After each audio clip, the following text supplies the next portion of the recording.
Kali shorof keessa siin jedhan maal sitti dhaga'ama ture? Nan boonan ture. Na boonsa ture. Dhugaa hangaafni himatame shoror keessummaan hedduun boone. Maaliif uummata Oromootii fi jecha shoror keessummaa jedhamuun anaaf akka baajii takkahuu akka kennaa addaatti akka kabajaa guddaa mootummaan Itoophiyaa meedaaliyaa guddaa narra kaa'etti fudhate gaafa isaan himatan. Konfidensiin kun eessaa dhufee Jawaar? Barumsumarraa moo kennaa Rabbi ganama sii kenne moo roorroo uummata Oromoo irra gahurraa kaatee moo cimina haadha warraa keeti moo mee walumatti qabiitii daawwattoota bira nu geessise?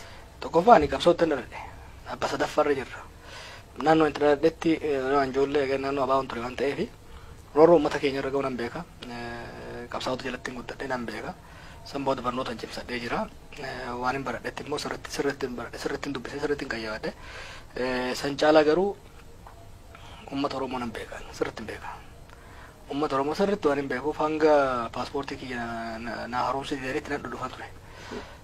Kanaaf uummata kana waan hin beekuuf humna isaan qaban waan hin beekuuf dhugaa isaanii waan hin beekuuf dhaloonni immoo jalaa dhufu hagamta ka cimaa akka ta'e waan hin beekuuf saniifin qoma dhayadhee tarsiima baafnetti illee waan hin amanuuf saniifin qoma dhayadhee dhaadachaa ture.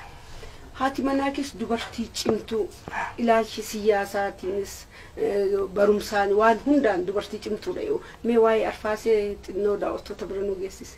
Qabsooftuudha.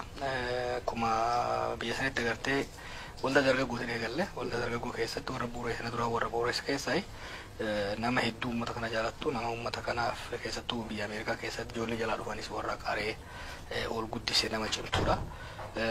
Nama gama hooggansaatiinis na caalu gama hundaan keessattuu gama obsaatiin gama uummata kana danda'uutiin nama hedduu